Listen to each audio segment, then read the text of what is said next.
There are different types of animations. The very first one is keyframing animation. Now earlier what was done is lot of frames used to be drawn by hand. But as the duration of movies increased, this became very tedious. Because at least 24 frames are required per second. So you can do the maths even if for a 5-minute animation, how many frames you will require.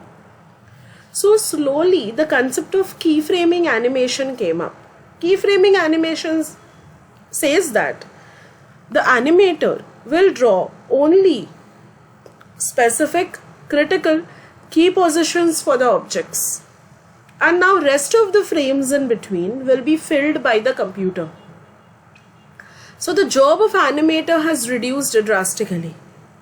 So ऐसे frames में जहाँ पे major changes है, wherever major changes are there, major key points are there, such keyframes जहाँ पे direction change हो रहा है, size change हो रहा है या shape change हो रहा है या कोई और properties change हो रहा है, ऐसे सारे positions the animator will draw by hand, and then rest of the positions the computer is going to fill up. So as you can see over here, the main positions of the balls, or if you can see the red color part, that red color part is drawn by the animator.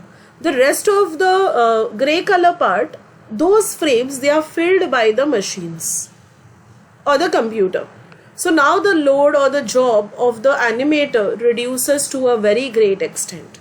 So this is in short about keyframing animation. Obviously while writing an exam, you'll read the complete answer and you will write accordingly. I've explained you in very short what is keyframing animation. Going ahead to the next type of animation, it is a character animation. Now this content I have taken from another book. You can refer that book as well. So the character animation says that you define the personality, the thought, the emotion, the actions that the character can perform, and then through this animation you take the animation ahead. So game developers, they use character animation. You can consider God of Wars or Counter-Strike or Temple Run or Super Mario. All these are examples where you define the character, whether it is a person or it is some kind of animal, some creature, okay, and then you perform certain animations on it. So as you can see, Avatar can be considered as another example of character animation. So when you think about character, you also have to think about the skin, the texture of the skin, the color of the skin, and the skeleton. So skeleton is nothing but like hierarchical tree. How many joints are there, which joint is dependent on which other joint, how the joints will move together. So skin is nothing but it is a polygon mesh that will define your body surface, and skeleton is nothing but it is a hierarchy of bones or joints. Okay. Now between your skin and joint there is another layer which is called as muscle. Many a times it is considered together with the skin as well.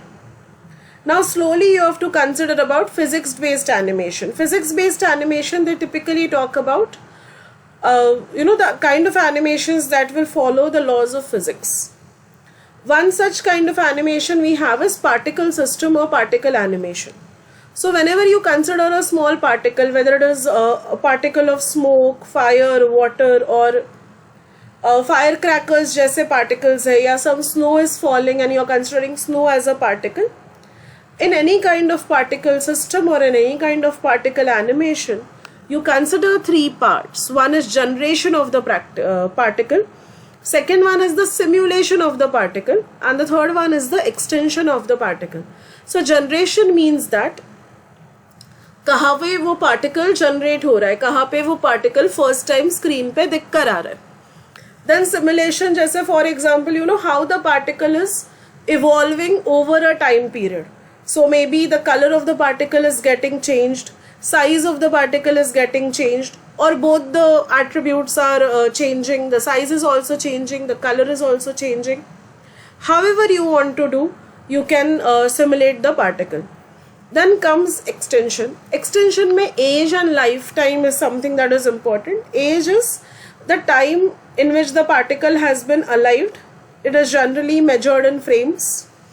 सो जब भी आप particle को initialise करते हो उसका as 0 होता है. जितना टाइम वो स्क्रीन पे रहता है उसका एज बढ़ते जाता है.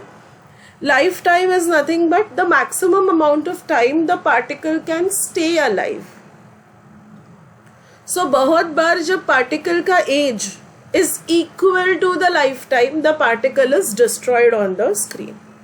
अभी हमेशा यही क्राइटेरिया होगा क्या कि when age becomes equal to life time the particle is destroyed? No. In between also you can terminate the particle. How will you terminate? It is moving out of bounds, means the particle is going out of the screen or it is hitting the ground. जैसे snowflakes जो है वो ground को touch कर जाता है, it gets submerged in the snow on the ground. Or some attribute reaches a threshold value, जैसे firecracker है. Okay, it will get brighter, then it will get darker, eventually black हो जाएगा, it will be merged in the background. Okay, similarly we have something which is called as rigid body dynamics. Rigid bodies मतलब क्या? Rocks है, metals है, उनका animation कैसे दिखाओगे? So how do they react to the external forces? वो deform होते हैं, नहीं होते हैं? It depends upon the quality or the characteristics of that material. जैसे if one rock is hitting a car which is made up of metal, so there will be a dent. But if the size of rock is very small, वो car को कुछ नहीं होगा. ये सारी चीज़ों के बारे में जब आप सोचते हो कि इलास्टिसिटी कैसे होगा, फ्रिक्शन कैसे दिखाओगे, कोलिजन होगा तो वो कैसे दिखाओगे, वो सारा जब आप सोचोगे then it will become rigid body dynamics. Similarly you have flexible dynamics which deals with clothes, and you have fluid dynamics that deals with liquids like water, oil, etc. And then you have fur and hair dynamics that deals with obviously furs and hairs. And then you have flocking behavior. Flocking behavior typically deals with the group behavior. So whenever you're talking about a flock of birds, swarm of insects, a school of fishes, you talk about flocking. And the next one we have procedural technique or procedural animation, जहाँ पे एक set of rules define किए जाते हैं और आपका जो भी character है वो एक initial condition देगा, animator एक initial condition देगा उस character को, and then the character will behave as per the set of rules that we have specified. So that's it. In very short, I have tried to explain you different types of animations.